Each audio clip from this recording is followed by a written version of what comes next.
নমস্কার। আজকে বেহালা বিবেকানন্দ পাঠচক্রের পক্ষ থেকে আমাদের মাসিক অনলাইন পাঠচক্রে সবাইকে স্বাগত জানাচ্ছি। আমরা বিগত 2020 সাল থেকে আজ পর্যন্ত 6 বছর ধরে প্রতি মাসে একটি অনলাইন পাঠচক্র পরিচালনা করে আসছি। প্রতি মাসে বিষয় বৈচিত্র্যে এবং অনন্যতায় এটি একটি অন্যভাবে আমরা আয়োজন করে থাকি।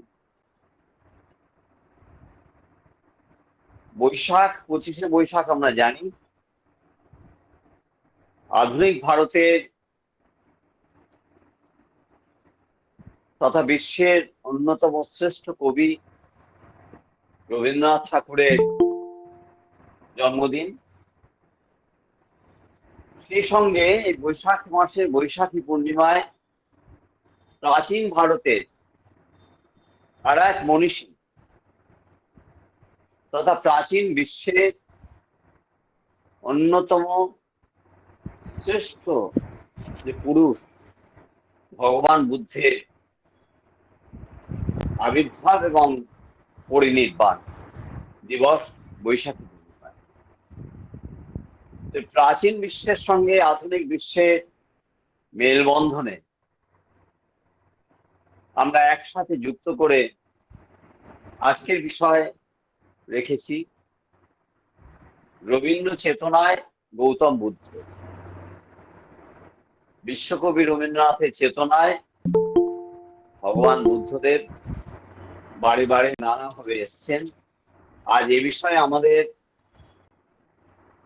আলো দেখাবেন, দিশা দেখাবেন যাদবপুর বিশ্ববিদ্যালয়ের বাংলা বিভাগের অধ্যাপক সুমিত কুমার বড়ুয়া মহাশয়, যিনি নিজে একজন রবীন্দ্র চর্চায় সুপণ্ডিত, পাশাপাশি গৌতম বুদ্ধের যে উপদেশ, তার বাণী এবং তার জীবনী, সেই বৌদ্ধ শাস্ত্রেও তার পাণ্ডিত্য প্রশ্নাতীত। তো আমরা অপেক্ষা করব আজকে অধ্যাপক বড়ুয়ার কাছ থেকে শুনে নিজেদেরকে ঋদ্ধ করতে এবং স্বামী বিবেকানন্দের আদর্শকে পাথেয় করে দীর্ঘ 65 সাল থেকে নিয়ে এখন পর্যন্ত 60 বছর হতে চললো আমাদের এই পাঠচক্রের বয়স। আমরা এগিয়ে চলেছি। স্বামী বিবেকানন্দ মানে আমরা জানি ভারতবর্ষ। তিনি নিজেই বলেছেন তিনি ঘনীভূত ভারতবর্ষ। আর ভারতবর্ষ মানে ভারতবর্ষের মনীষা, ভারতবর্ষের মানুষ, ভারতবর্ষের প্রকৃতি, ভারতবর্ষের আধ্যাত্মিক চেতনা, ভারতবর্ষের সম্পদ এবং ভারতবর্ষের সামগ্রিক যে ভাব, সেটি বিবেকানন্দের মধ্যে মূর্ত। তা বিবেকানন্দের আদর্শ মানে আমরা ভারতবর্ষের আদর্শ, ভারতবর্ষকেই আমরা মনে করি। এবং বিবেকানন্দ যেহেতু বাঙালি ছিলেন, তাই তাকে নিয়েও আমাদের গর্বের অন্ত নেই। বিশ্বকবি রবীন্দ্রনাথও বাংলার সবচেয়ে প্রিয় কবি, তাই তাকে নিয়েও আমাদের অহংকার এবং আভিজাত্যেরও শেষ নেই। তা আজকে আমরা আসুন আজকের এই সন্ধ্যাটি আমরা উপভোগ করি। অধ্যাপক বড়ুয়ার বক্তব্যের পর আমাদের একটি প্রশ্নোত্তরের আসর থাকবে।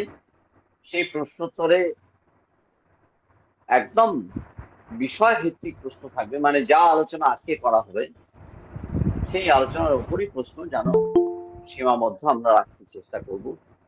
মাননীয় দর্শকদের কাছে আমাদের এটি নিবেদন। এখন আমাদের পাঠচক্রের একজন তরুণ সদস্য অন্বেষা আজকের আলোচনাটি সঞ্চালনের দায়িত্ব নিয়ে এগিয়ে নিয়ে যাবে। নমস্কার। নমস্কার। অন্বেষা। সকলকে জানাই শুভ সন্ধ্যা। বেহালা বিবেকানন্দ পাঠচক্র আয়োজিত মাসিক অনলাইন আলোচনা চক্রের আজকের পর্বে সকলকে স্বাগত। আমাদের মধ্যে উপস্থিত রয়েছেন যাদবপুর বিশ্ববিদ্যালয়ের বাংলা বিভাগের অধ্যাপক সুমিত কুমার বড়ুয়া মহাশয়। তার কাছ থেকেই আমরা আজকে রবীন্দ্র চেতনায় গৌতম বুদ্ধ এই বিষয়ে শুনবো এবং জানবো। আর বিলম্ব না করে শুরু করছি আজকের অনুষ্ঠান। আমাদের অনুষ্ঠানের সূচনা হোক উদ্বোধনী সঙ্গীতের মধ্য দিয়ে। উদ্বোধনী সঙ্গীত পরিবেশনার জন্য অনুরোধ করছি শ্রী শঙ্কর কুমার দাস মহাশয়কে।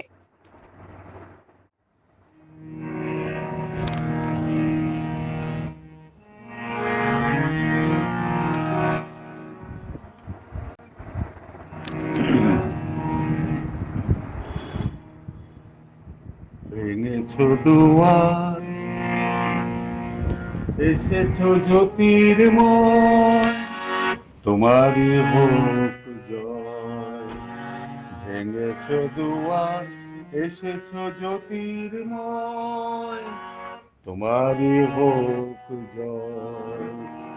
তিমির বিদার উদার অভ্যুদয়, তোমারই হোক জয়। ভেঙেছো দুয়ার, এসেছো জ্যোতির্ময়, তোমারই হোক জয়। হে বিজয়ী বীর নবজীবনের প্রাতে, হে বিজয়ী বীর নবজীবনের প্রাতে, নবীন আশায় খড়গ তোমার হাতে। জীর্ণ আবেশ কাটো সুকঠোর ঘাতে, বন্ধন হোক ক্ষয়, তোমারই হোক জয়। ভেঙেছো দুয়ার, এসেছো জ্যোতির্ময়, তোমারই হোক জয়। এসো দূর সহ, এসো এসো নির্দয়, তোমারই হোক জয়। এসো নির্মল, এসো এসো নির্ভয়, তোমারই হোক জয়। প্রভাত সূর্য এসেছে রুদ্র সাজে, দুঃখের পথে তোমারই তুর্য বাজে। অরুণ বন্যি জ্বালাও চিত্ত মাঝে, মৃত্যুর হোক লয়, তোমারই হোক জয়। ভেঙেছো দুয়ার, এসেছো জ্যোতির্ময়, তোমারই হোক জয়।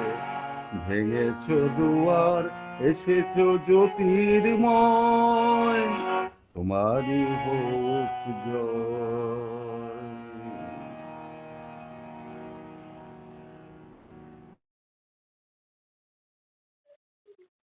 অনেক ধন্যবাদ শ্রী শঙ্কর কুমার দাস মহাশয়কে। ভীষণ সুন্দর একটি সঙ্গীতের মাধ্যমে আমাদের অনুষ্ঠানের শুভ সূচনা হলো। এবার আমরা চলে যাব আমাদের আজকের অনুষ্ঠানের মূল পর্বে। অধ্যাপক সুমিত কুমার বড়ুয়া মহাশয়কে অনুরোধ করছি তার বক্তব্য শুরু করার জন্য। নমস্কার। আমরা প্রথমেই বুদ্ধ বন্দনার মধ্যে দিয়েই আমাদের বক্তব্য শুরু করি। ইতি পিসো ভগবরহং সম্মা সম্বুদ্ধো বিদ্যাচারণ সম্পন্নো সুগতো লোকবিদু অনুত্তরো পুরিসধম্ম সারথি সত্তা দেব মনুষ্যানাং বুদ্ধা ভগবতী। আরেকজন লোকোত্তর পুরুষ ভগবান শ্রীরামকৃষ্ণ, তাকেও আমরা একটু স্মরণ করি। ওং নিরঞ্জনং নিত্যম অনন্ত রূপম ভক্তানুকম্পধৃত বিগ্রহং বৈ ঈশাবতারং পরমেশ মিঢ্যং রামকৃষ্ণং শিরসা নমামি। ভগবান বুদ্ধ বা যে কোনো মহাপুরুষ তাদের জীবন চর্যা, তাদের স্মরণ করবার অনেকগুলো দিক আছে। ক্ষিতিমোহন সেন তিনি এই বিষয়টাকে এভাবে দেখবার চেষ্টা করেছেন যে মহামূল্যবান হীরক, হীরেকে যেরকম নানান দিক থেকে ঘুরিয়ে ফিরিয়ে দেখতে হয়, কারণ হীরের যে দ্যুতি, বহুকৌণিক দ্যুতি, এই মহাপুরুষদের চারিত্র্য,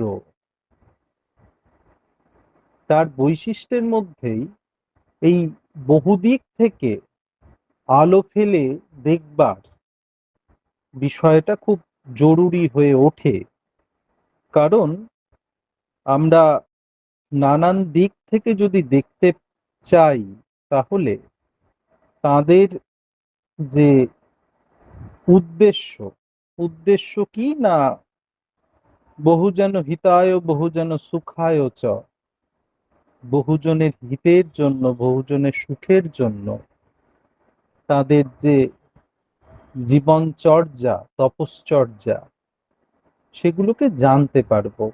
আর সেগুলো জানতে পারলে যেটা ঘটবে, যে আলো, একটা আলো থেকে অনেক আলো যেরকম জ্বালানো সম্ভব, সেভাবেই আমরা আলোকিত হয়ে উঠব, প্রদীপ্ত হয়ে উঠব।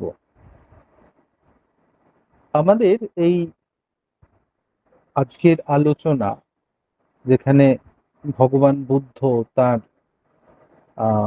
প্রভাব, তার প্রতিগ্রহণ কিভাবে রবীন্দ্রনাথের উপরে পড়েছে, সেটা বলবার আগে আমাদের দুই একটা সূত্র আহ, আমি মনে করিয়ে দিতে চাইছি।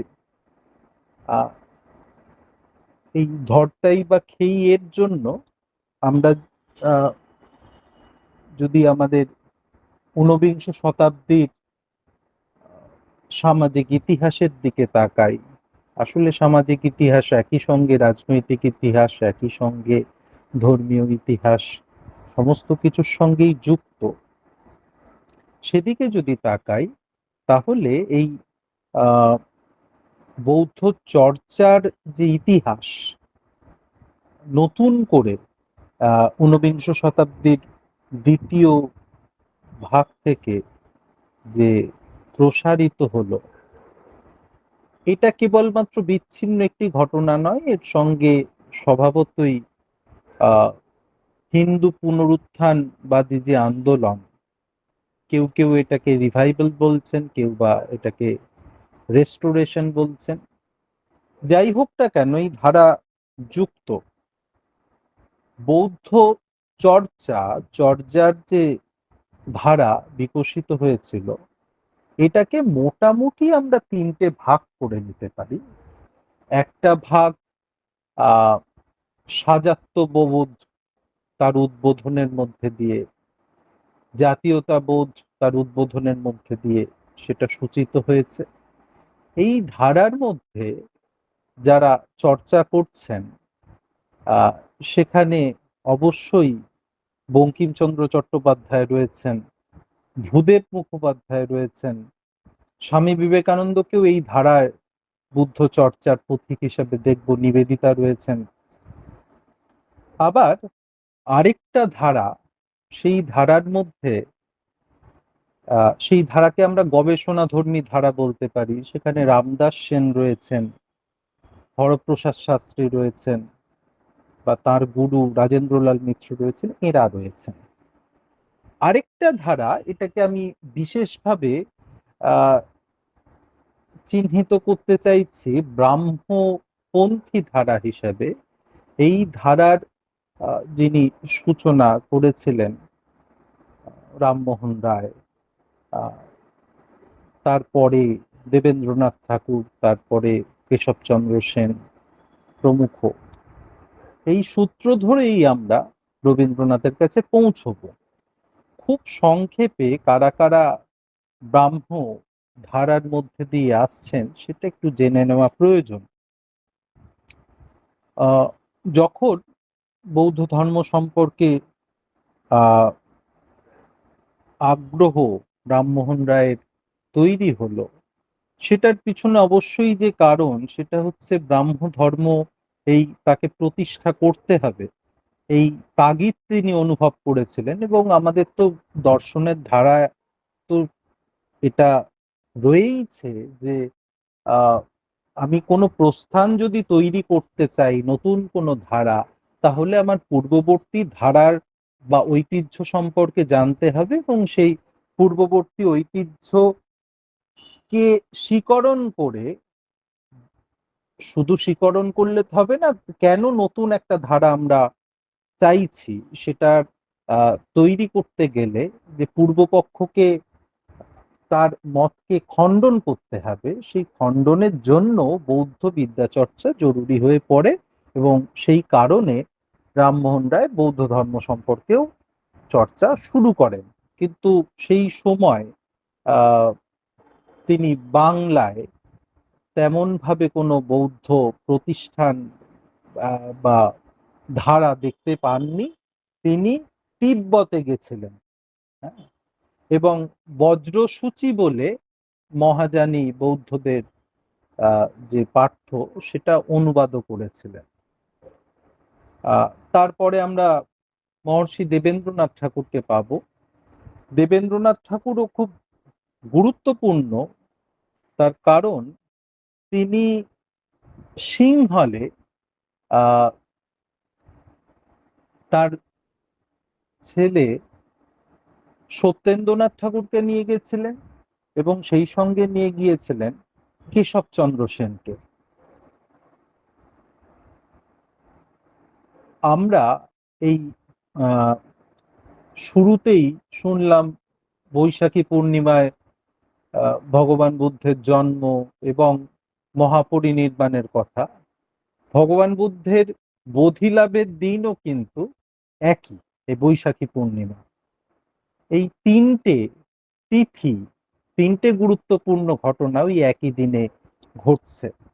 এই কারণেও এই দিনটির গুরুত্ব খুব বেশি। আহ, কেশবচন্দ্র সেন, এটা খুবই গুরুত্বপূর্ণ, খুব ইন্টারেস্টিংও বটে যে আমাদের বাংলায় এই যে বৈশাখী পূর্ণিমা উৎসব পালন করি, এই ধারা আগে যা ছিল ছিল, কিন্তু মাঝে তো পুরো বিস্মিত হয়ে গিয়েছিল।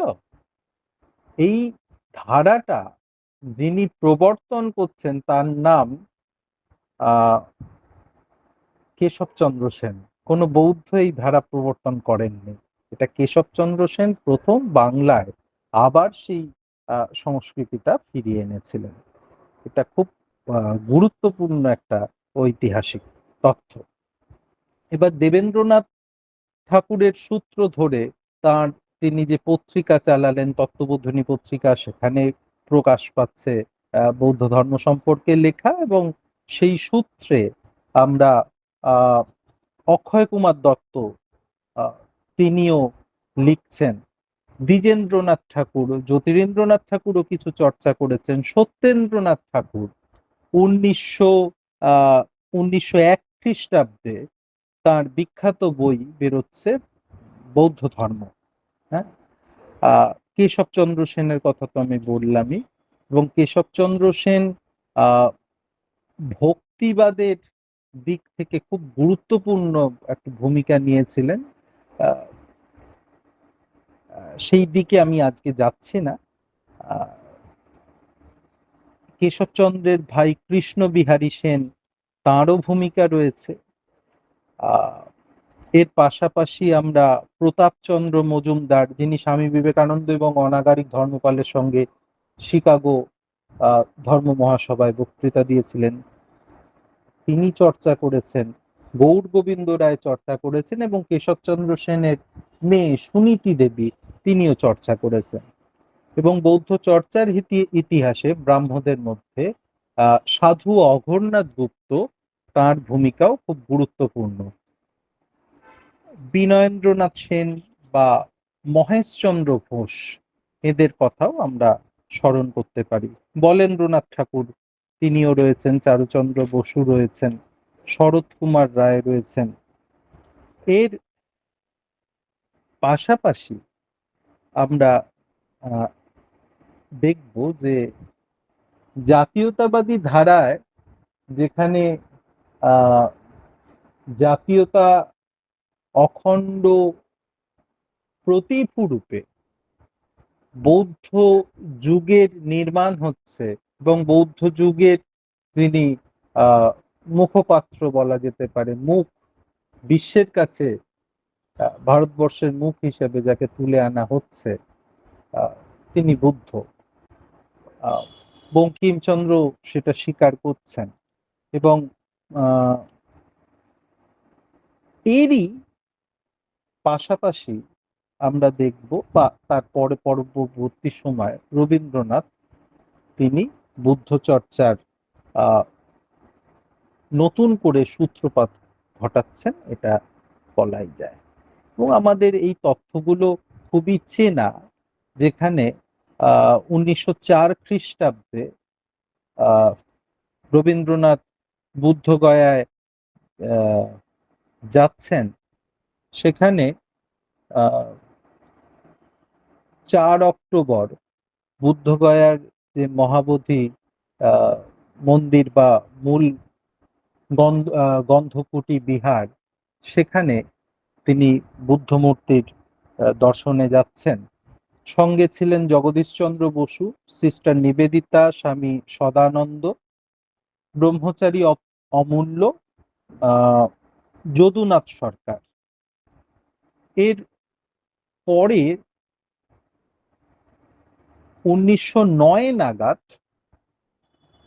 রবীন্দ্রনাথ একটি চিঠি লিখছেন অজিত কুমার চক্রবর্তী। অজিত কুমার চক্রবর্তী ব্রহ্মবিদ্যালয়, রবীন্দ্রনাথ যে ব্রহ্মবিদ্যালয় তার সূচনা করেছিলেন, আচার্য ছিলেন 1901 খ্রিস্টাব্দে, সেই ব্রহ্মবিদ্যালয়ের শিক্ষক ছিলেন অজিত কুমার চক্রবর্তী। অজিত কুমার চক্রবর্তীকে 9 অক্টোবর একটা চিঠি লিখছেন 1909-এ। সেখানে বলছেন রাখি বন্ধনের দিনে, বলছেন শিলাইদহ থেকে লেখা চিঠি, এই বড়দিনে, আগামী বড়দিন, বুদ্ধ, খ্রিস্ট ও মোহাম্মদের মিলন হবে। আসলে আমি এই চিঠিটার উল্লেখ এই কারণেই করলাম যে খ্রিস্ট, বুদ্ধ, মোহাম্মদ, তার মিলন তিনি আলাদাভাবে বুদ্ধ বা খ্রিস্ট বা মোহাম্মদ এভাবে ভাবতে চাইছেন না বা চাননি। তিনি আসলে এদেরকে মহামানব হিসেবেই দেখতে চাইছেন। এবার মানুষ আর মহামানব বা মানব, এই ধারণার একটা ফারাক রয়েছে। মানুষ আর মানব এক নয়, মানুষ আর মহামানব এক নয়, মহা বিশেষণ। আসলে মানুষ হলো তারা, আমরা যেরকম, যে দৈনন্দিন জীবনে আমাদের বেঁচে থাকার জন্য নানান সময়ে নানান রকম প্রতিদ্বন্দ্বিতা, ঈর্ষা, ওই ছোটখাটো চাওয়া পাওয়া, এগুলোর মধ্যে দিয়ে আমাদের যেতে হয়, মানে খানিকটা হীন হয়েও বেঁচে থাকতে হয়। অন্যদিকে মানব হচ্ছে সেটা যেটা একটা আইডিয়া, যেটা একটা ধারণা, যে ধারণার মধ্যে মানুষের যা কিছু শ্রেষ্ঠ তার পুঞ্জীভূত যে রূপ, সেই রূপ হচ্ছে মানব।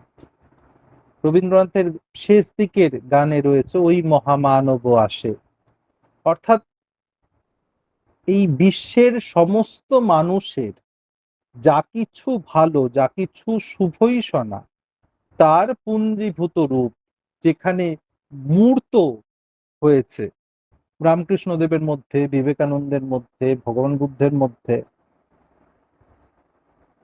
তাকেই মানব বা মহামানব বলছেন। এবং এই মহামানবের নানান সময়ে তাদের আবির্ভাব হয়, এগুলো, এই তথ্য, এই কথাগুলো আমরা জানি। আরো একটা গুরুত্বপূর্ণ বিষয়, 1928 সেই সময়ে সিংহলে যাচ্ছেন রবীন্দ্রনাথ বুদ্ধ পূর্ণিমার দিন বুদ্ধোৎসব দেখতে, এবং এর পরেও সারনাথে অনাগারিক ধর্মপাল যখন মূলগন্ধ আহ, কুটির বিহার করবেন, সেখানে 1931 সালে যাচ্ছেন। তাহলে রবীন্দ্রনাথের যে ভ্রমণ, এছাড়া বৌদ্ধ দেশগুলোতে তো তিনি যাচ্ছেনই, বিশেষ করে জাপান ইত্যাদি, চীন, আহ, সেই সম্পর্কে জাপান যাত্রীর মধ্যে আহ, বিস্তারিত বর্ণনা রয়েছে, সেগুলো আমি আর যাচ্ছি না। কয়েকটা বেসিক একটু কথা বলে নিই যে আহ, বৈশাখী পূর্ণিমা, তাতে বুদ্ধদেবের আবির্ভাব, বোধিলাভ এবং মহাপরিনির্বাণ, এই তিনটে যে পূর্ণ স্মৃতি তার সঙ্গে জড়িত রয়েছে। এছাড়াও বৌদ্ধদের যে উৎসব, প্রত্যেকটা পূর্ণিমা তিথির সঙ্গে তাদের এক একটা উৎসব যুক্ত। আষাঢ়ী পূর্ণিমা, যে সময়ে বুদ্ধদেব না বলে সিদ্ধার্থ বলি, বুদ্ধ পূর্ব যে রূপ সিদ্ধার্থ, তিনি গৃহত্যাগ করেছিলেন। এবং এই গৃহত্যাগ কেন? রবীন্দ্রনাথের চিত্রা কাব্যগ্রন্থের এবার ফিরাও মোড়ে বলে যে বিখ্যাত কবিতা, সেখানে বলছেন যে রাজপুত্র তিনি গৃহত্যাগ করছেন, তার তো সমস্ত কিছু রয়েছে, সুখ বিলাস ব্যসনের সমস্ত কিছু থাকা সত্ত্বেও তিনি গৃহত্যাগ করছেন। গৃহত্যাগের কারণ কি? আত্মসুখ নয়, সকল মানুষের দুঃখ দূর করবার অঙ্গীকার নিয়েই তিনি গৃহত্যাগ করছেন। যেখানে বলছেন যে যার লাগি রাজপুত্র করিয়াছে ছিন্ন পন্থা, রাজবেশ পরিত্যাগ করে যে জীর্ণ চিবর, সেই চিবর ধারণ করছেন। তাহলে এই সমস্ত মানুষের দুঃখ ঘোচানোর যে দায়, সেটা স্বেচ্ছায় নিজের কাঁধে তুলে নিয়েছিলেন ভগবান বুদ্ধ। মহাপুরুষ, অন্যান্য মহাপুরুষরাও তাই করেছেন। তাহলে এই আষাঢ়ী পূর্ণিমা তিথিতে বুদ্ধদেব জগতের কল্যাণের জন্য এই তিথিতে আরো একটা গুরুত্বপূর্ণ ঘটনা ঘটছে। সেটা হচ্ছে যে বোধিলাভ যখন হলো বৈশাখী পূর্ণিমা, তারপরে এই আষাঢ়ী পূর্ণিমায় তিনি সারনাথে, যেটা ঈশিপত্তন বা ঋষিপত্তন বা মৃগদাব বলে যে উদ্যান, সেই উদ্যানে প্রথম ধর্মচক্র প্রবর্তন করছেন। ধর্মচক্র প্রবর্তন মানে হচ্ছে তিনি প্রথম দীক্ষা দিচ্ছেন, দেশনা দিচ্ছেন, পাবলিক স্পিচ দিচ্ছেন। কেন? এবং এর মধ্যে দিয়ে তিনি বৌদ্ধ ধর্ম প্রচার করছেন। এই দিনটা, রবীন্দ্রনাথের গুরুত্ব দেখুন, এই এই এই দিনটা রবীন্দ্রনাথ খুব পবিত্র দিন বলে মনে করছেন। কারণ এই দিন, এই দিনটাকে বলা হয় যে ধর্মচক্র প্রবর্তন দিবস। এই দিনে ভগবান বুদ্ধ ধর্মচক্র প্রবর্তন সূত্র, এটা দেশনা করেছিলেন। অর্থাৎ ধর্মের যে চাকা, তিনি প্রথম এই দিনে ঘুরিয়েছিলেন। এটাই হচ্ছে মোদ্দা কথা। তাহলে রবীন্দ্রনাথ বলছেন যে আমাদের জাতীয় জীবনে এই দিনটি খুব তাৎপর্যবহ, কারণ নতুন দৃষ্টিতে ধর্ম যাপন, তার পথ সূচিত হয়েছিল এই দিনেই। কাজেই এই তিথি গুরুত্ব উপলব্ধি করে তিনি শান্তিনিকেতনে আষাঢ়ী পূর্ণিমায় এই ধর্মচক্র প্রবর্তন তিথি পালন করবার ব্যবস্থা করেন। এবং এই যে বৌদ্ধ শাস্ত্রের যে প্রবহমানতা, সেই প্রবহমানতার যে ওই সুমহান ঐতিহ্য, এই সত্য উপলব্ধি করে তিনি উৎসাহিত করেন বহুজনকে, যাতে তারা বৌদ্ধ এই শাস্ত্র অধ্যয়ন করে দেশ ও দশের হিত করতে পারেন। শান্তিনিকেতনের যে ব্রহ্মচর্যাশ্রম এবং পরবর্তীকালে বিশ্বভারতী বিশ্ববিদ্যালয়, সেখানেও এই বৌদ্ধ বিদ্যা চর্চার কাজে তিনি উৎসাহিত করেছিলেন। শুধু কি তাই, নিজেও তো করেছিলেন, এর পাশাপাশি তার যে সন্তান, জ্যেষ্ঠ পুত্র রথীন্দ্রনাথ ঠাকুর, তাকে পড়িয়েছেন বিশেষ যত্ন নিয়ে। এর পাশাপাশি রথীন্দ্রনাথেরই সহপাঠী সন্তোষচন্দ্র মজুমদার, এরা দুজনে, রথীন্দ্রনাথ ঠাকুর এবং সন্তোষচন্দ্র মজুমদার, এরা দুজনে ইলিনয় বিশ্ববিদ্যালয়ে কৃষিবিদ্যা পড়তে গিয়েছিলেন। রবীন্দ্রনাথ পাঠিয়েছিলেন এই দুই বন্ধুকে। এরা দুজনেই আশ্রমিক ছিলেন এবং ব্রহ্মবিদ্যালয়ের একদম শুরুর দিকের ছাত্র। তাহলে এই রথীন্দ্রনাথ তার বাবা রবীন্দ্রনাথের নির্দেশেই বিধুশেখর শাস্ত্রীর মানে তত্ত্বাবধানে অশ্বঘোষের বুদ্ধচরিত অনুবাদ করেন এবং রথীন্দ্রনাথকে পুরো ধম্মপদ মুখস্থ করবার নির্দেশও রবীন্দ্রনাথ দিয়েছিলেন। রবীন্দ্রনাথ নিজে চারুচন্দ্র বসুর ধম্মপদ, যেটা 1904 খ্রিস্টাব্দে প্রকাশ পেয়েছিল, তার ভূমিকা লিখেছিলেন। সেই ভূমিকায় খুব আশ্চর্য একটা কথা বলছেন যে ভারতবর্ষের ইতিহাস ধর্ম লইয়া। তারপর তো ধর্মপদের বিশ্লেষণ রয়েছে, আমি সেদিকে যাচ্ছি না।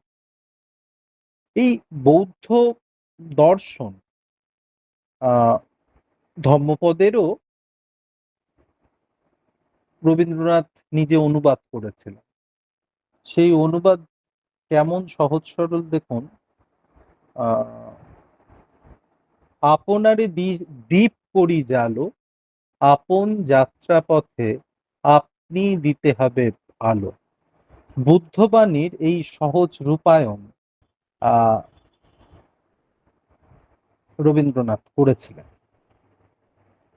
রবীন্দ্রনাথ এই ধম্মপদের বেশ কিছু অংশ তিনি অনুবাদ করেছেন, পুরোটা করতে পারেননি। আমি একটা পুষ্পবর্গ অর্থাৎ পুষ্পবর্গ থেকে একটা অংশ একটুখানি আপনাদের পড়ে শোনাচ্ছি। কেই পৃথিবী করিলবে জয়, যমলোক আর দেব নিকেতন।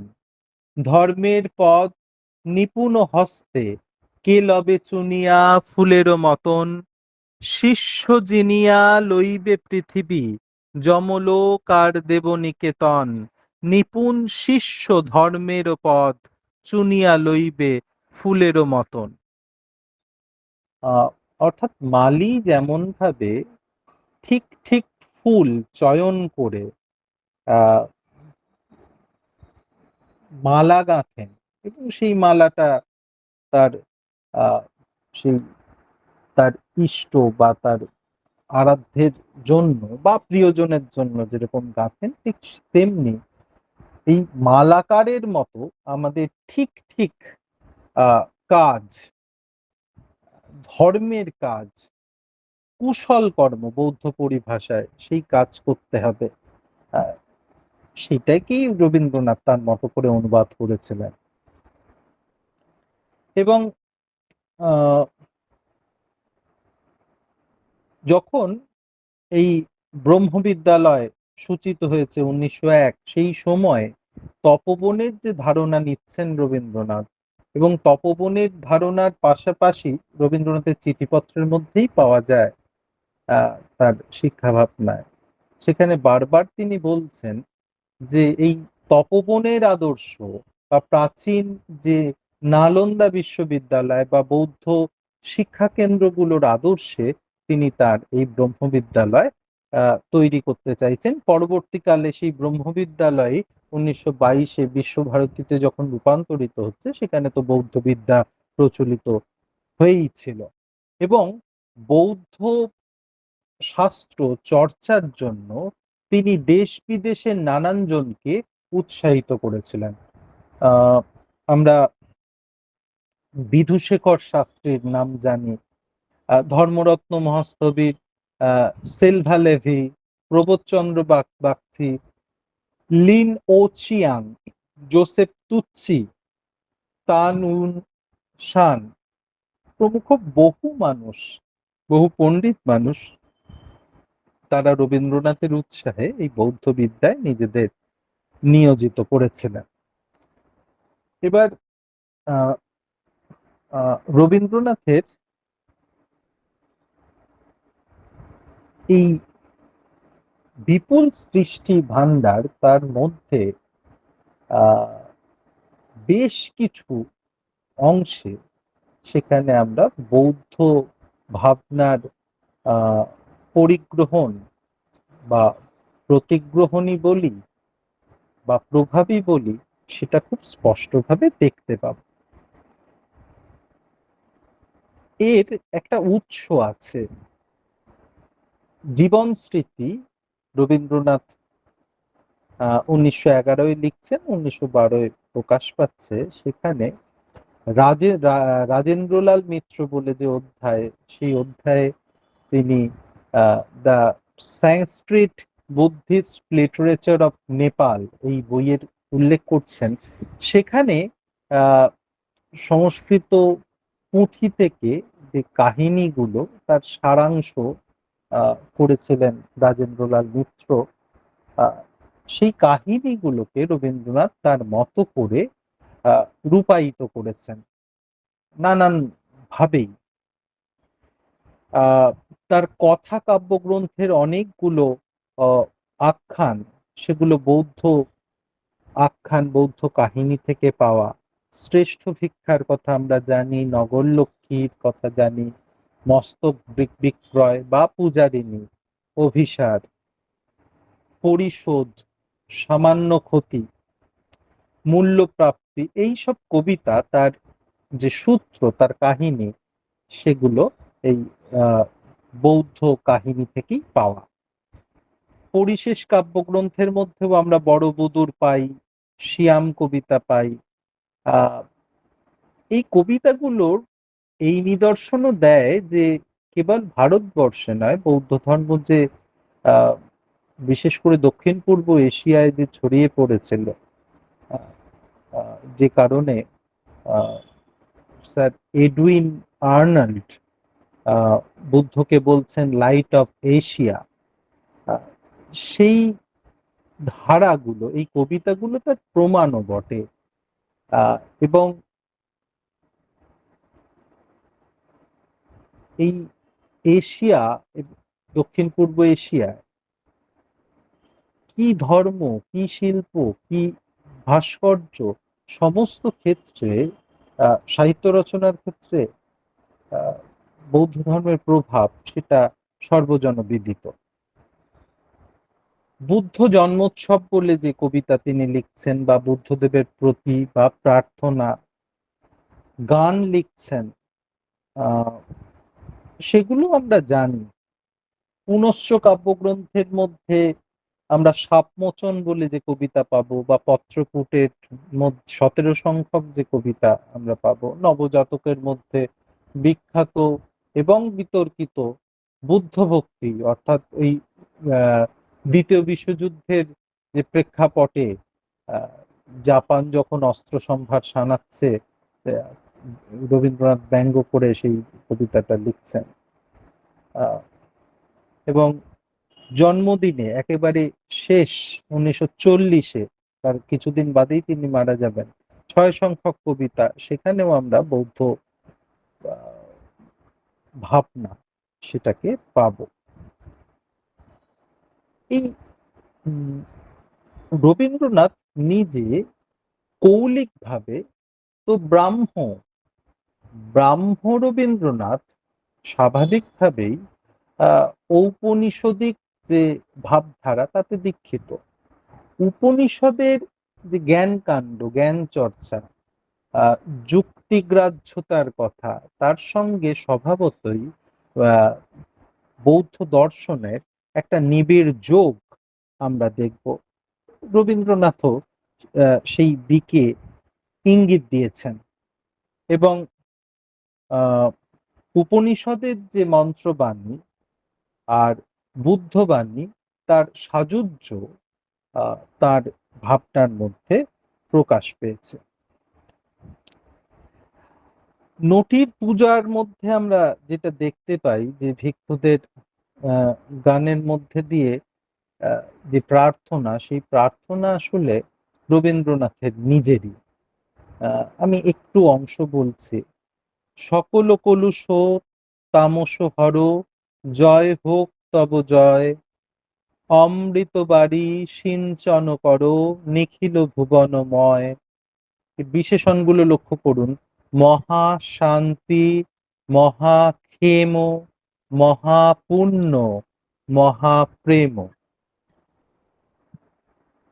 এইগুলো তো রয়েছেই কবিতা গান, এর মধ্যে আহ বৌদ্ধ প্রভাব আহ, রয়েছে, প্রবন্ধের মধ্যে বিপুল পরিমাণে রয়েছে। যেটা সব থেকে উল্লেখযোগ্য, রবীন্দ্রনাথের নাটক। এই নাটকে বৌদ্ধ প্রভাব সবচেয়ে বেশি। মালিনী 1896, রাজা 1910, অচলায়তন 1912, গুরু 1918, অরূপরতন 1920, নটির পূজা 1926, সোদবোধ 1926, সাপমোচন কথিকা 1931, চণ্ডালিকা 1933। এটার কথা একটু বলি। চণ্ডালিকা, এই সময় কিন্তু গান্ধীজি ভারতবর্ষে অস্পৃশ্যতা বিরোধী আন্দোলন শুরু করেছিলেন। এই নাটকটাকে কিন্তু, এই গান্ধীজির এই মুভমেন্ট, তার সঙ্গে বুদ্ধের যে উদার ভাবনা, এই কনটেক্সটে যদি আমরা পড়ি, এর তাৎপর্য কিন্তু নতুন ভাবে আমরা পাবো। এবং এই সময় রবীন্দ্রনাথ তার ওই বিশ্বভারতীতেও এই অস্পৃশ্যতা বিরোধী নানান পদক্ষেপ, কর্মকাণ্ডের সঙ্গে নিজেকে যুক্ত করেছিলেন। আহ চণ্ডালিকা বেরোচ্ছে তাহলে 1933, নৃত্যনাট্য চণ্ডালিকা সেটা 1938, শ্যামা 1939।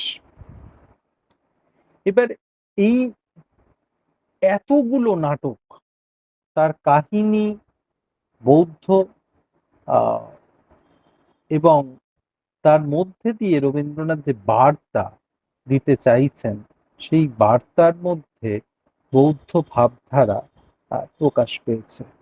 তাহলে এই বৌদ্ধ ভাবধারা বা বৌদ্ধ দর্শন, আহ সেই দর্শন যিনি দান করেছেন তিনি বুদ্ধ। তাহলে খুব সহজভাবে আমরা বুঝতে পারি যে বুদ্ধের জীবন রবীন্দ্রনাথকে কিভাবে প্রভাবিত করেছে, যেখানে আহ রবীন্দ্র সৃষ্টি সম্ভার এবং নাটকের একটা খুব গুরুত্বপূর্ণ দিক হচ্ছে, দেখুন, যে আমাদের যে দ্বন্দ্বময় অবস্থা, সেই দ্বন্দ্বময় অবস্থাকে তো নাটক তুলে ধরে। শেক্সপিয়ারিয়ান নাটক সম্পর্কে জর্জ বার্নার্ড শ যেটা বলেছিলেন, নো কনফ্লিক্ট নো ড্রামা। তাহলে আমাদের চরিত্রের যে দ্বন্দ্বগুলো, আমাদের জীবনের যে দ্বন্দ্বগুলো, এটা নাটক, এই যে সংরূপ, সাহিত্য সংরূপের মধ্যে সব থেকে বেশি প্রকাশ পায়। রবীন্দ্রনাথ আহ তার নাটকগুলোর মধ্যেই কিন্তু সব থেকে বেশি এই বৌদ্ধ ভাবধারাকে ব্যবহার করেছিলেন। আহ রবীন্দ্রনাথের প্রবন্ধের দিকে আমি অবশ্যই যাব, তার আগে আহ উম, খুব সংক্ষেপে আহ, কোন বার্তা রবীন্দ্রনাথ পৌঁছে দিতে চাইছেন সেটা একটু আহ, বলি। সব থেকে প্রিয় রবীন্দ্রনাথের যে ভাবনা, উম, সেই ভাবনার কথা আমি আসছি। তার আগে আহ, রবীন্দ্রনাথ যে বিষয়টা নিয়ে প্রবন্ধে সবচেয়ে বেশি আলোচনা করেছে তা হচ্ছে ব্রহ্মবিহার। এই ব্রহ্ম মানে আহ ব্রহ্ম, অদ্বিতীয় ব্রহ্ম, উপনিষদিক ব্রহ্ম, সেগুলো তো সেই অনুষঙ্গ থাকতে পারে, কিন্তু তার থেকেও গুরুত্বপূর্ণ কথা, বৌদ্ধরা তো আহ এই দিকে নাক গলাচ্ছেন না, অন্তত থেরবাদী বৌদ্ধরা। একদম সূচনা পর্বের যে বৌদ্ধ আহ, দর্শন, সেখানে তো ঈশ্বর সম্পর্কে তেমন ঝোঁক নেই। ঝোঁক নেই এই কারণে, সেখানে বলছেন বুদ্ধ যে সমস্ত কাজ নির্ধারণ হবে কার দ্বারা, না তোমার কুশল কর্মের দ্বারা। তুমি যদি ভালো কাজ করো, কুশল কর্ম করো, তাহলে তোমার ভালো হবে, আর যদি তুমি অকুশল করো, খারাপ কাজ করো, সেটা তোমার খারাপের দিকে টেনে নিয়ে যাবে। তাহলে যদি তোমার কর্মই তোমার সমস্ত কিছু নির্ধারক হয়, তাহলে ঈশ্বর আছেন কি ঈশ্বর নেই সেদিকে না ভেবে ভালো কর্ম করো।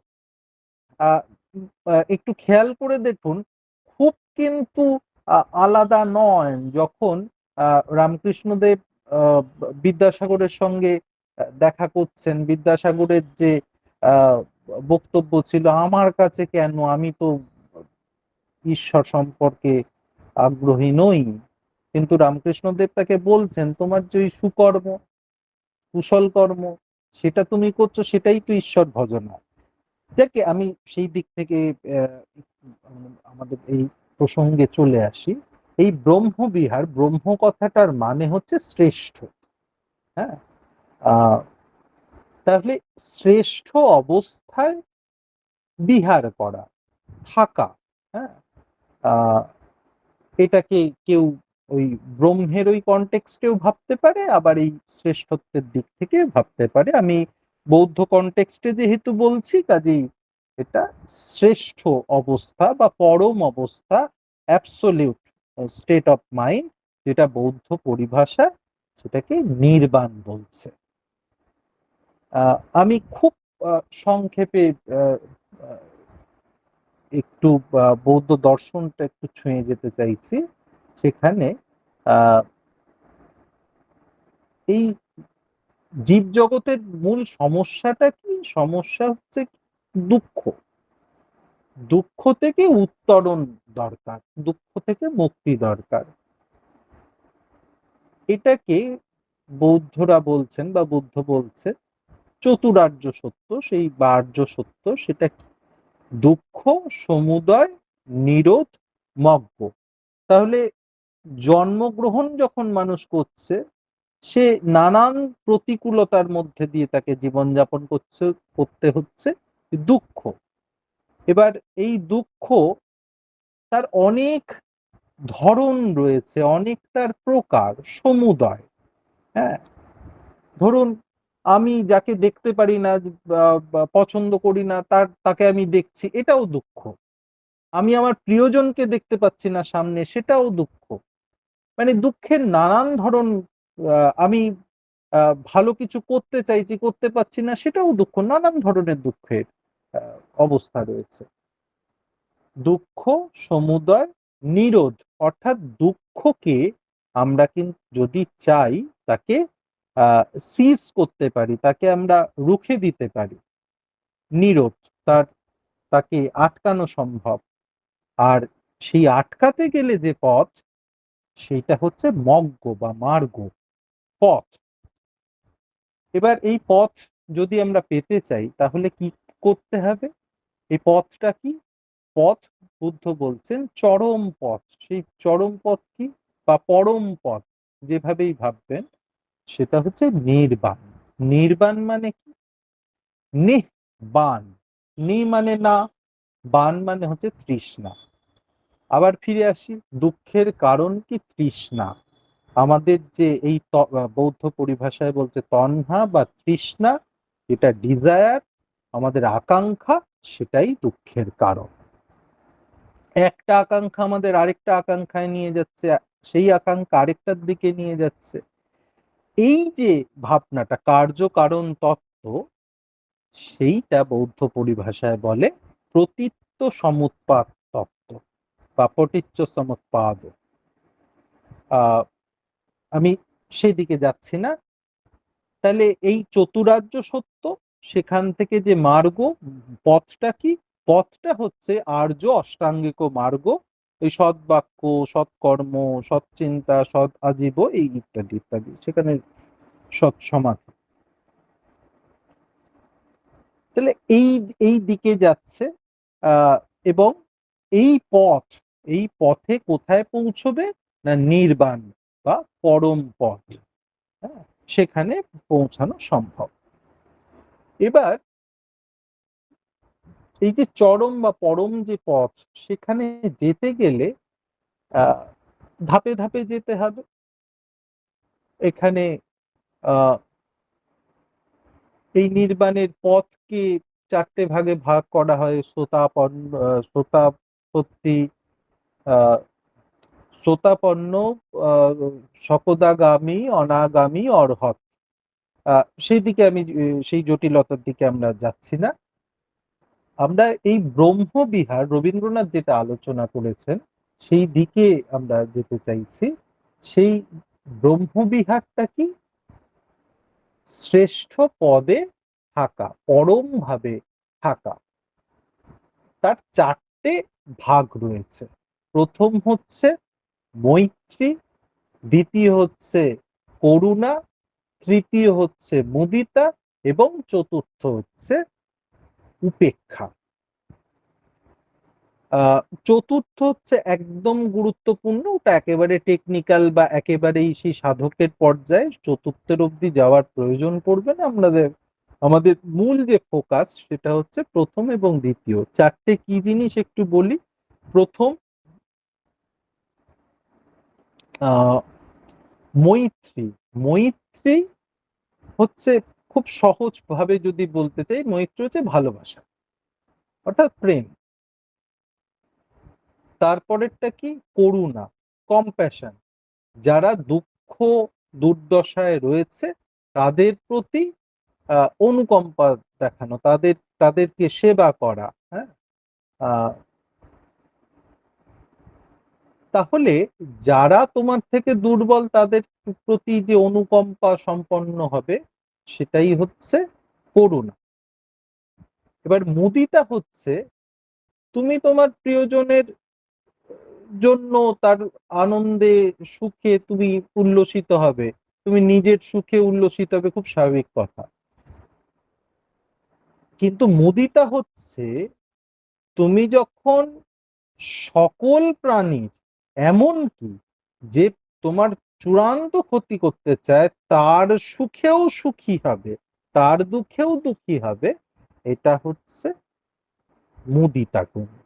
আর শেষ হচ্ছে উপেক্ষা, অর্থাৎ এই আহ আহ, গীতার ভাবনা থেকে বলি, বুঝতে সুবিধে হবে, সুখে দুঃখে অনুদ্বিগ্ন মনা।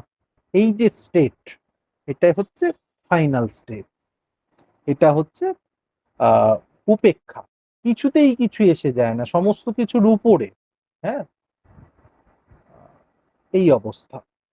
এবার মৈত্রী, সেইটাকে রবীন্দ্রনাথ কিভাবে দেখছেন সেটা একটু বলি। বৌদ্ধ সূত্রে, করণীয় মেত্তা সূত্রে সেখানে বলছেন, মাতা যথা নিয়ং পুত্তং আয়ুষা এক পুত্র মনুরক্ষে এবম্পি সর্বভূতেষু মানসং ভবয়ে অপরিমাণ। তাহলে মা তার সন্তানকে ভালোবাসবে, সেটা খুব স্বাভাবিক কথা। কিন্তু দেখুন, আমাদের বৈষ্ণব তত্ত্ব দর্শনের মধ্যে দেবকী নয়, যশোদা কেন শ্রেষ্ঠ? তার কারণ নিজের সন্তানকে ভালোবাসবে, এটা খুব স্বাভাবিক। যে নিজের সন্তান নয় তাকে যে ভালোবাসা, সেই ভালোবাসা তুলনাহীন। এবং এখানে বৌদ্ধ সূত্রে আরো একটা জিনিস গুরুত্বপূর্ণ, সেটা হচ্ছে একমাত্র পুত্র, অনেক অনেক পুত্রের মধ্যে নয়, একমাত্র যে সন্তান, তাকে যেরকম মা তার স্নেহ মায়া প্রীতি দিয়ে ঘিরে থাকেন, হ্যাঁ, সেই সেই ভালোবাসা, মায়ের ভালোবাসা এমনি অতুলনীয়, কিন্তু তার একমাত্র সন্তানের প্রতি যে ভালোবাসা, সেই ভালোবাসা বৌদ্ধ সূত্রে বলছেন সকল প্রাণীর মধ্যে, সকল প্রাণী এই নয় যে কেবল মানুষ, কেবল আমাদের প্রিয়জন, সকল প্রাণী মানে সকল প্রাণী, এমনকি তির্যক প্রাণী, আহ সমস্ত যারা, তাদেরকে, তাদের মধ্যে সেই প্রেমকে বিলিয়ে দেবার কথা বলছেন এই বৌদ্ধ সূত্রে। এবার রবীন্দ্রনাথ কিন্তু বারে বার এই সূত্রের কথা বলছেন, তিনি নিজেও অনুবাদ করছেন। এই অনুবাদগুলো ভারী চমৎকার, এবং এই ব্রহ্মবিহারের যে বিশ্লেষণ, এটা রবীন্দ্রনাথ নানানভাবে করেছেন। জাতক কাহিনীগুলোকে তিনি নতুন ভাবে দেখবার চেষ্টা করেছেন।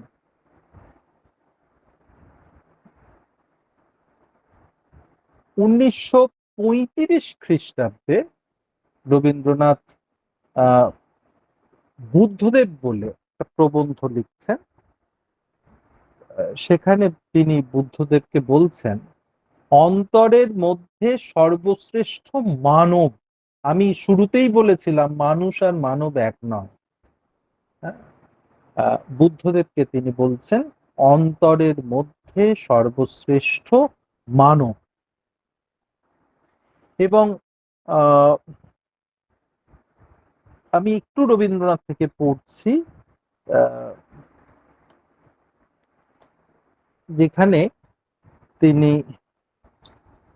বলছেন যে আমি যাকে অন্তরের মধ্যে সর্বশ্রেষ্ঠ মানব বলে উপলব্ধি করি, আজ এই বৈশাখী পূর্ণিমায় তার জন্মোৎসবে আমার প্রণাম নিবেদন করতে এসেছি। এ কোনো বিশেষ অনুষ্ঠানের উপকরণগত অলংকার নয়, একান্তে নিভৃতে যা তাকে বারবার সমর্পণ করেছি, সেই অর্ঘ্যই আজ এখানে উৎসর্গ করি। আমি প্রাসঙ্গিক অংশটুকু একটু বলছি। এই অল্প পরিসর অস্বচ্ছ কালের মধ্যে মহামানবকে আমরা পরিপূর্ণ করে উপলব্ধি করতে পারিনে, ইতিহাসে বারবার তার প্রমাণ হয়েছে। অর্থাৎ বারবার করে, ওই আমি শুরুতেই বলেছিলাম, বহুখণ্ড হীরককে নানান দিক থেকে ঘুরিয়ে ফিরিয়ে দেখতে হবে, তবেই তার মর্ম উপলব্ধি করা যাবে। আর আমাদের এই সময়ে, এই দ্রুত ধাবমান সময়ে মহাপুরুষদের বোঝা চারটিখানি কম্য নয়। নানান সময়ে নানান ভাবে নানান পরিসরে তাদেরকে তাদের যাপন, তাদের জীবন নিয়ে চর্চা করা প্রয়োজন।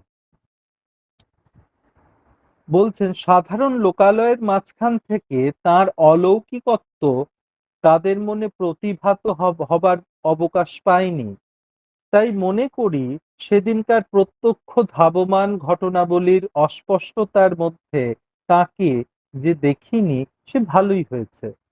যারা মহাপুরুষ, রবীন্দ্রনাথ বুদ্ধ এখানে উপলক্ষ মাত্র, তিনি আসলে সকল মহাপুরুষ সম্পর্কেই কথা বলছেন। হ্যাঁ, তাদের প্রতিভূ হিসেবে এই বুদ্ধকে দেখছেন। যারা মহাপুরুষ তারা জন্ম মুহূর্তে স্থান গ্রহণ করেন মহাযুগে, চলমান কালের অতীত কালেই তারা বর্তমান, দূরবর্তী ভাবি কালে তারা বিরাজিত। তাহলে একই সঙ্গে অতীত, বর্তমান এবং ভবিষ্যৎ এই তিন কালকেই তারা ছুঁয়ে থাকেন। সেদিন তিনি ওই পাপ পরিতপ্তের কাছে পৃথিবীর সকল প্রত্যক্ষ বস্তুর চেয়ে প্রত্যক্ষতম, অন্তরতম, যেদিন আমরা বুঝতে পারবো তার জন্মদিন ব্যক্ত হয়ে রয়েছে ওই মুক্তিকামীর জীবনের মধ্যে।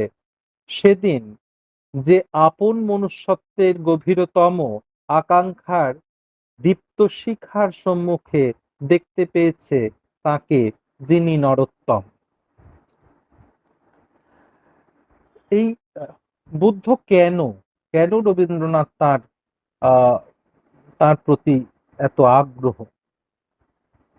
রবীন্দ্রনাথ বলছেন বুদ্ধ মনুষ্যত্বের পূর্ণতাকে সাধনা করেছেন। এটা খুব গুরুত্বপূর্ণ, মনুষ্যত্বের পূর্ণতাকে সাধনা করেছেন। তাই আজ ভগবান বুদ্ধকে দেখছি যথাস্থানে মহামানবের মহাসিংহাসনে মহাযোগের বেদিতে, যার মধ্যে অতীতকালের মহৎ প্রকাশ বর্তমানকে অতিক্রম করে চলেছে।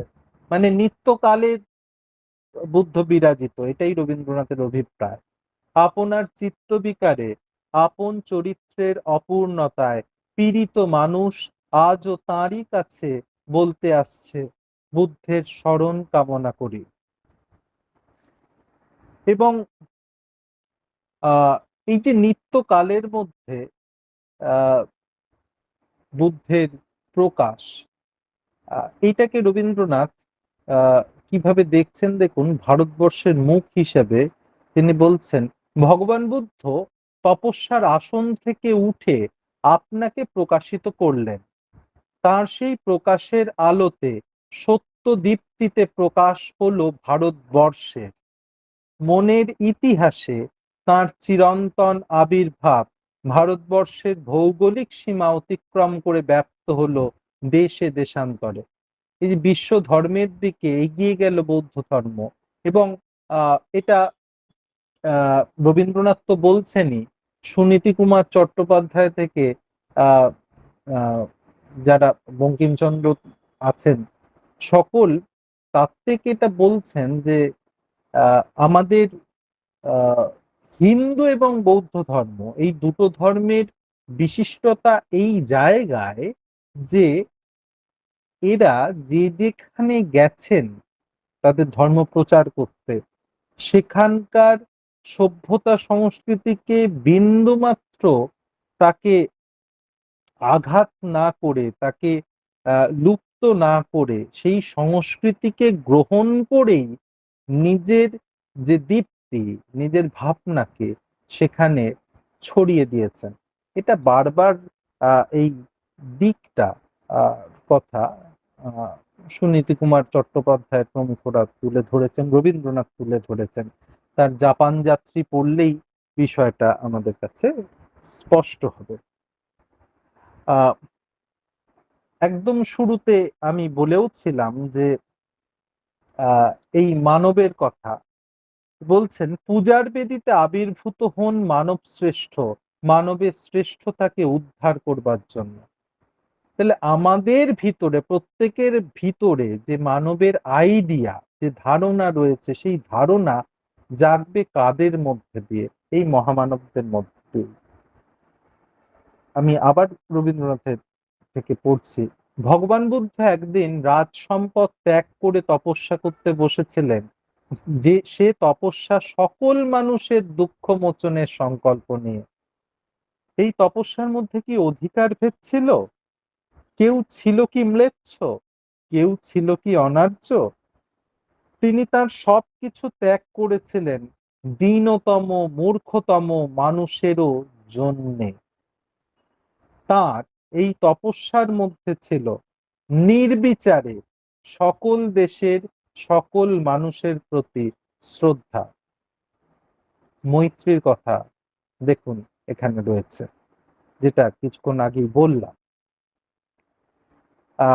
আমি আর একটা দুটো কথা বলে আমি রাখবো। এখানে প্রেম সম্পর্কে তিনি যে কথা বলছেন, যে প্রেম যে সকল প্রয়োজনের বাড়া, কারণ প্রেমই হচ্ছে সতই আনন্দ, সতই পূর্ণতা। সে কিছুই নেওয়ার অপেক্ষা করে না, সে যে কেবলই দেওয়া। বলা বাহুল্য যে রবীন্দ্রনাথ তার এই কবিতা হোক, তার নাটকের মধ্যে হোক, রবীন্দ্রনাথের মূল প্রবণতা তিনি প্রেমের কবি। এবার বৌদ্ধ ভাবনাগুলোকে নিয়েছেন বটে, কিন্তু রবীন্দ্রনাথ সেখানে তার নিজের স্বকীয়তা সেখানে প্রকাশও করেছেন। দুই একটা কথা আমার একটু বলার দরকার, যে খুবই জটিল যে ভাবনাটা বৌদ্ধ যে মুক্তির যে ভাবনা, নির্বাণ, রবীন্দ্রনাথ এই নির্বাণ ভাবনা, সেটা প্রচলিত যে বৌদ্ধ ভাবনা সেই পথে হাঁটেননি, তিনি একটু অন্যভাবে বিষয়টাকে দেখবার চেষ্টা করেছেন। আহ সেই সেটা সেখানে রবীন্দ্রনাথের সেই ভাবনার মধ্যে একটা মৌলিকতাও প্রকাশ পেয়েছে। একটু বিস্তারিত ওটা সময় সাপেক্ষ বিষয়, আহ, কিন্তু আমি তার ইঙ্গিত একটু দেব।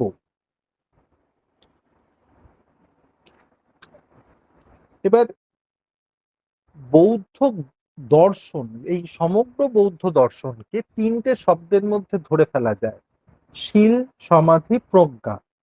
হ্যাঁ, এই শীল সমাধি প্রজ্ঞার এই ধারণাকেও রবীন্দ্রনাথ নানানভাবেই বিশ্লেষণ করেছেন।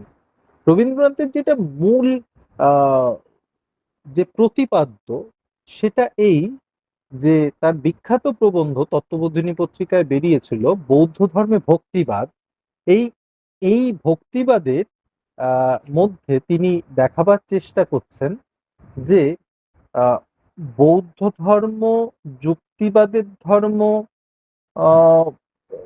যুক্তি পথ ধরে সেটা এগিয়েছে ঠিক, কিন্তু প্রায় একটু বাড়তি ঝোঁক নিয়ে সেখানে ভক্তিকে একটু চেপে রাখবার চেষ্টা যেটা হয়েছে, সেই চেষ্টা কিভাবে ব্যর্থ হয়েছে তার কারণ ভক্তি তার মধ্যে ঢুকে পড়েছে। এবং এই ব্যর্থতা, এটাকে রবীন্দ্রনাথ আহ নঙর্থক ভাবে তো দেখছেনই না, বরং সদর্থক ভাবে দেখছেন। এইটা রবীন্দ্রনাথের এই বিশ্লেষণের একটা খুব গুরুত্বপূর্ণ দিক। এবং তিনি বলছেন, আমি বৌদ্ধ ধর্মের তিনটি মুখ: বুদ্ধ ধর্ম এবং সংঘ, তাহার ধর্মে জ্ঞান, সংঘে কর্ম ও বুদ্ধে ভক্তি আশ্রিত হয়ে আছে। মানে একদম শুরুর দিকে বৌদ্ধ দর্শনে যেখানে ভক্তিকে প্রায় অস্বীকার করবার কথা বলা আছে, বরং যুক্তির প্রতি বেশি প্রাধান্য দেওয়া হয়েছে, রবীন্দ্রনাথ দেখান যে ঐতিহাসিকভাবে কিভাবে ভক্তি এসে যুক্তিকে ভাসিয়ে নিয়ে যাচ্ছে, বা যুক্তিকে নিজের সঙ্গে করে নিয়ে আরো প্রবলতর হয়ে উঠেছে। এবং রবীন্দ্রনাথের লেখালেখির মধ্যে, ভাবনার মধ্যে আমরা মহাযানী বৌদ্ধ দর্শনের একটা ধাঁচা লক্ষ্য করব। এই থেরোবাদ, বা যেটাকে হীনযান কেউ কেউ বলেন, থেরোবাদ এবং মহাযানের মধ্যে তার মূল প্রবণতা কিন্তু মহাযানের প্রতি।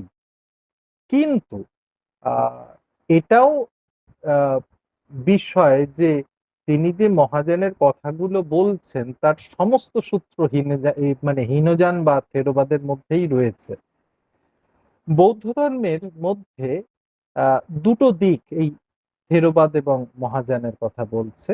সমস্ত বাসনা ও কর্ম নিঃশেষে ধ্বংস করিয়া নির্বাণ মুক্তির মধ্যেই আপনাকে একেবারে না করিয়া দেওয়াই যে বৌদ্ধ ধর্মের চরম লক্ষ্য নহে, তাহা একটু চিন্তা করিয়া দেখিলেই বুঝা যাইবে। সর্বভূতের প্রতি প্রেম জিনিসটি শূন্য পদার্থ নহে। বৌদ্ধদের নির্বাণ বা শূন্যবাদ তাকে বহু দার্শনিক তার্কিক তাকে নেতিবাচক হিসেবে দেখবার চেষ্টা করেছেন। এটা নেতিবাচক নয়। রবীন্দ্রনাথ এখানে অভ্রান্তভাবে বিষয়টাকে ধরেছেন যে যেটা যে এটা ইতিবাচক ভাবনা। কারণ প্রেম সেটা ফাঁকা নয়, মনে রাখতে হবে শূন্য কথাটা এমটি নয়। শূন্য এখানে ভয়েড অর্থে, যেরকম আমরা শূন্যের মধ্যে বাস করি। শূন্য মানে তো এখানে হাইড্রোজেন অক্সিজেন সমস্ত কিছু উপাদান রয়েছে, অ্যাপারেন্টলি মনে হচ্ছে এটা ফাঁকা, কিন্তু ফাঁকা তো নয়। এবার রবীন্দ্রনাথ এটাকে ব্যাখ্যা করছেন চমৎকার ভাবে যে সর্বভূতের প্রতি প্রেম জিনিসটি শূন্য পদার্থ নহে, এমন বিশ্বব্যাপী প্রেমের অনুশাসন কোনো ধর্মেই নাই। প্রেমের দ্বারা সমস্ত সম্বন্ধ সত্য এবং পূর্ণ, কোনো সম্বন্ধ ছিন্ন হয় না। অতএব প্রেমের চরমে যে বিনাশ, ইহা কোনো মতেই শ্রদ্ধেয় নহে। লক্ষ্য করুন, বৌদ্ধ দর্শন শেষ পর্যন্ত যেখানে যেতে চায়, যে পরম, যে নির্বাণের কথা, রবীন্দ্রনাথের দর্শন কিন্তু বুদ্ধকে সঙ্গে নিয়েই নির্বাণ নয়, বরং তার ঠিক উল্টো দিকে। ওই যে শুরুটা, মৈত্রী, করুণা, মুদিতা, উপেক্ষা, উপেক্ষার দিকেই তিনি গেলেন না। ওই মৈত্রী, ওই সকল মানুষের মধ্যে, সকল প্রাণীর মধ্যে যে প্রেমের যে উৎসারণ, তাদের মধ্যে এই প্রেম বিলিয়ে দেওয়া, এটাই, এই ভাবনাটাই রবীন্দ্রনাথকে বেশি বেশি করে আহ আকৃষ্ট করেছে। কোশি ভরদ্বাজ সূত্রের একটা দিক যেখানে ওই বীজ ছড়িয়ে দেবার প্রসঙ্গ রয়েছে। এবার রবীন্দ্রনাথ তার মতো করে বলছেন যে প্রেমের বীজ মুঠা মুঠা দিকে দিকে ছড়াইয়া দিবে। এই এই এই যে বৌদ্ধ ভাবনাটা ওখানে যে কনটেক্সটে ব্যবহার করা হচ্ছে, রবীন্দ্রনাথ কিন্তু তিনি তার দৃষ্টিকোণ থেকে সেখান থেকে খানিকটা সরে এসে তাকে ব্যাখ্যা করবার চেষ্টা করেছেন।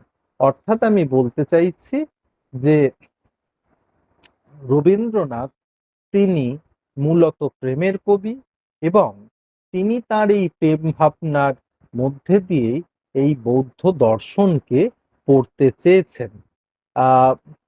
এর মধ্যে আরো অনেকগুলো গুরুত্বপূর্ণ দিক রয়েছে, যেরকম ধরুন গুরুবাদের বিষয়। সেখানে রবীন্দ্রনাথের খুব বিখ্যাত প্রবন্ধ আত্মশক্তি, সেখানে বৌদ্ধ ধর্মের মধ্যে থেকে আত্মশক্তির কথা কিভাবে তিনি বলতে চাইছেন, সেই বিষয়গুলো এগুলো রয়েছে। আমি একটা প্রসঙ্গ বলে শেষ করব, সেটা হচ্ছে, কারণ সেটা বুঝতে আমাদের খানিকটা সুবিধে হতে পারে। সেটা এই যে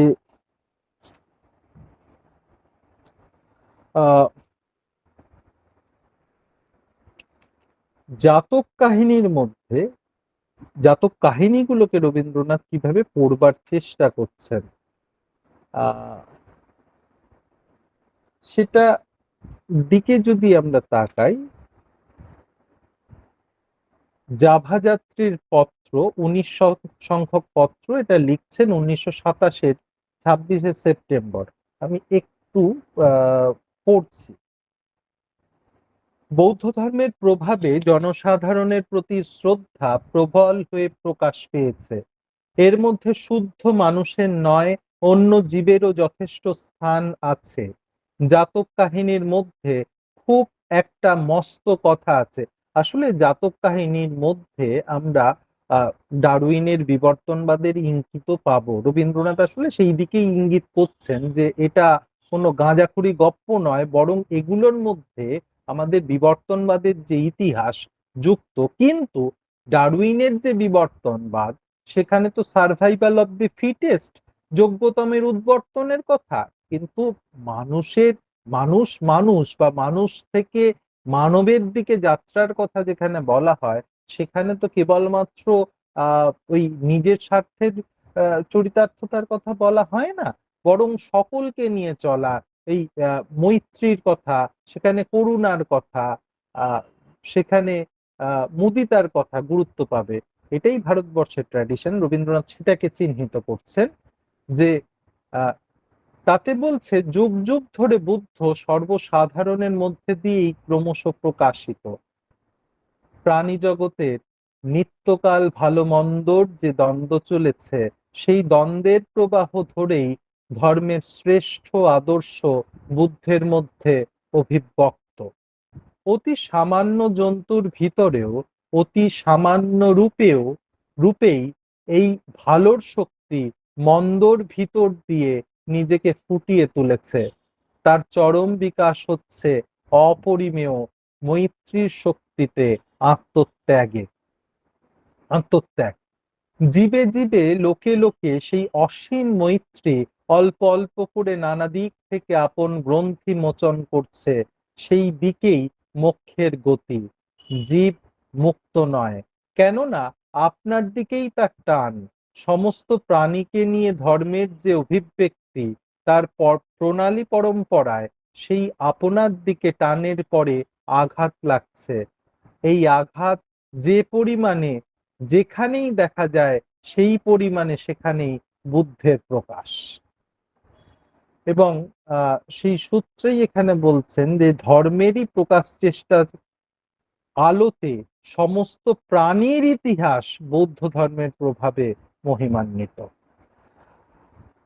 তাহলে এখানে আমরা রবীন্দ্র চর্চায় যেটা বারবার দেখতে পাবো, বুদ্ধ জন্মোৎসব কবিতার মধ্যে রবীন্দ্রনাথের যে প্রার্থনা, সেই প্রার্থনার কথাটুকু বলে আমরা একটু আমরা শেষ করব, যে হিংসায় উন্মত্ত পৃথ্বী নিত্য নিঠুর দ্বন্দ্ব, ঘোর কুটিল পন্থ তার লোভ জটিল বন্ধ, নূতন তব জন্ম লাগি কাতর যত প্রাণী, কর ত্রাণ মহাপ্রাণ আনো অমৃত বাণী, বিকশিত করো প্রেম পদ্ম চির মধু নিঃসন্দ, শান্ত হে মুক্ত হে, হে অনন্ত পূর্ণ, করুণা ঘন ধরণী তল, কর কলঙ্ক শূন্য।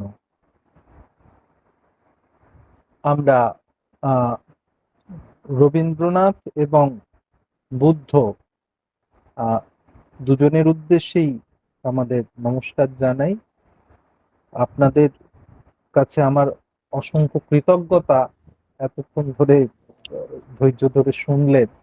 আসলে খুব দুজনেরই 80 বছরের সুদীর্ঘ জীবৎকাল এবং বহু বাঁক তাদের জীবনের মধ্যে। ওই আহ আলোর কুচির সামান্য হয়তোবা ইঙ্গিত পাওয়া গেল। আপনাদের সকলকে নমস্কার। অসংখ্য ধন্যবাদ অধ্যাপক মহাশয়কে এই মহামূল্যবান আলোচনার মাধ্যমে আমাদের সমৃদ্ধ করার জন্য। আমরা আমাদের অনুষ্ঠানের প্রায় শেষ পর্যায়ে চলে এসেছি। কারোর যদি এই আলোচনার বিষয় থেকে প্রাসঙ্গিক কোনো প্রশ্ন থেকে থাকে আপনারা করতে পারেন। আমরা প্রশ্নোত্তরের জন্য খুব বেশি সময় নেব না। আপনারা নিজেরা আনমিউট করে বা হ্যান্ড রেজ করে প্রশ্ন করতে পারেন বা চ্যাট বক্সে আপনাদের প্রশ্নগুলি লিখতে পারেন। অধ্যাপক মহাশয় তার উত্তর দেবেন। আমি নিবেদিতা মুখার্জি বলছি। মানে ওনাকে আমার একটাই কথা, উনি মৈত্রী সম্পর্কে অনেকটা বললেন, কিন্তু পরবর্তী করুণা বা মুদিতা বা তারপরে যে অংশ, সেটা অবশ্য সময়ের অভাব বড্ড বেশি, এটা অস্বীকার করা যায় না। সেটা প্রসঙ্গে যদি আরেকদিন এটা নিয়ে আলোচনা করা যায়, তাহলে আমার মনে হয় একটু মানে উপকৃত হব আমরা।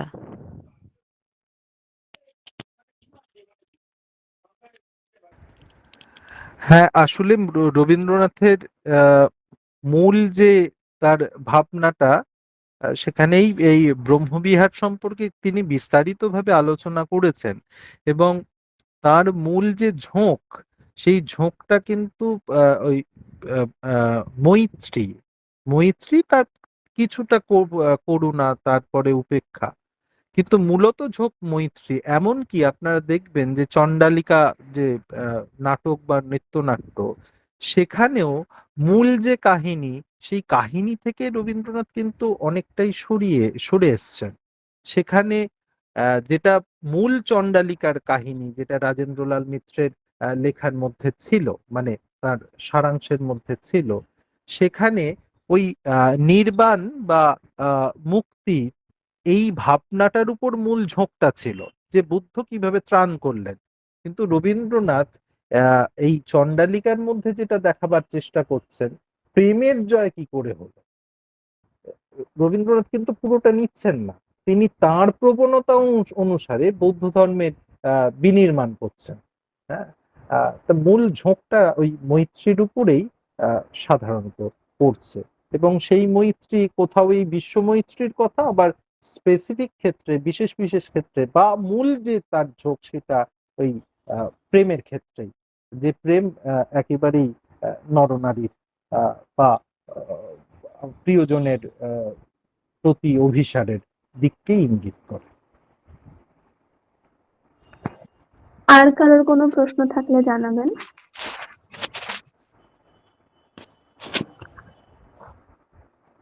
আর যদি কারোর প্রশ্ন থেকে থাকে তাহলে অধ্যাপক মহাশয় তার উত্তর দেওয়ার চেষ্টা করবেন, আর না হলে আমরা চলে যাব আমাদের সভাপতির বক্তব্যের মধ্য দিয়ে অনুষ্ঠানের সমাপ্তিতে।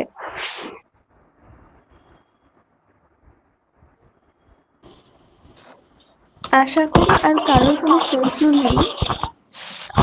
আমি অনুরোধ করছি বেহালা বিবেকানন্দ পাঠচক্রের সভাপতি শ্রী স্বপন কুমার ঘোষ মহাশয়কে তার সমাপ্তি বক্তব্যের মধ্য দিয়ে আজকের অনুষ্ঠান শেষ করার জন্য। নমস্কার, শোনা যাচ্ছে আমার কথা? হ্যাঁ, শোনা যাচ্ছে। শোনা যাচ্ছে। অধ্যাপক সুমিত কুমার বাবু আমাদেরকে এতক্ষণ মন্ত্রমুগ্ধ করে রেখেছিলেন। এত সীমিত পরিসরের মধ্যে দুজন মহাপুরুষকে আলোচনা করা সত্যি, উনি যেমন ইঙ্গিত করেছেন, খুবই কঠিন।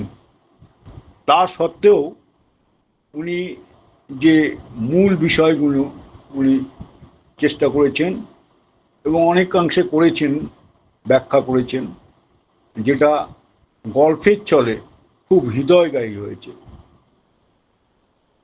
উনি আমাদেরকে এমন সুন্দরভাবে পরিবেশন করেছেন যে 1 ঘন্টা 15 মিনিট প্রায় উনি বক্তব্য রেখেছেন, কিন্তু আমাদের একটুও ধৈর্যচ্যুতি হয়নি দর্শকদের, আমার ধারণা। তার কারণ হচ্ছে উনি খুব প্রাঞ্জলভাবে, সহজ করে এই আপাত দৃষ্টিতে কঠিন বিষয়কে রেখেছেন। ওনার কাছে আমরা আন্তরিকভাবে কৃতজ্ঞ। 2020 সাল থেকে আমরা আমাদের এই মাসিক ভার্চুয়াল মোডে আমরা যে, বা অনেক সময় আমরা সাক্ষাতে আমাদের এই আলোচনা হয়েছে, অনেক বিদগ্ধ পণ্ডিত এসেছেন এবং আমরা তাদের থেকে মূল্যবান বক্তব্য শুনে আমরা হিদ্ধ হয়েছি, এবং যারা সবসময় আসতে পারেন না তারা অংশগ্রহণ করেছেন। এটা আমাদের কাছে একটা পাওয়া। এবং মূল কথা আজকে উনি যেটা বলেছেন, যেটা সব মহাপুরুষই বলেছেন, স্বামীজিও গভীর শ্রদ্ধা ছিল বুদ্ধদেবের প্রতি। রবীন্দ্রনাথ তার সাহিত্যের অনেক অংশে উনি যেটা ব্যাখ্যা করলেন আজকে, বুদ্ধদেবের প্রভাব ছিল, এটা বলার অপেক্ষা রাখে না। মূল কথা যে জীবে প্রেম করে যেই জন, সেই জন সেবিছে ঈশ্বর, স্বামীজি যেমন বলেছিলেন। যেমন বুদ্ধদেব রাজ প্রাসাদ ছেড়ে বহুজনের সুখের জন্যে উনি আহ, সংসার ত্যাগ করেছিলেন। তো এটাই হচ্ছে ত্যাগের আদর্শ, ভারতীয় মূল আদর্শ, সনাতনীদের এই আদর্শ। এবং বিভিন্ন মহাপুরুষ বিভিন্নভাবে সেটা ব্যাখ্যা করেছেন। আহ, একং সদ্বিপ্রা বহুধা বদন্তি, যে ইয়ে আছে, যে একই কথা, একই মূল কথা বহু রূপে বহু মহাজনরা বিভিন্ন সময় বিভিন্নভাবে ব্যাখ্যা করেছেন।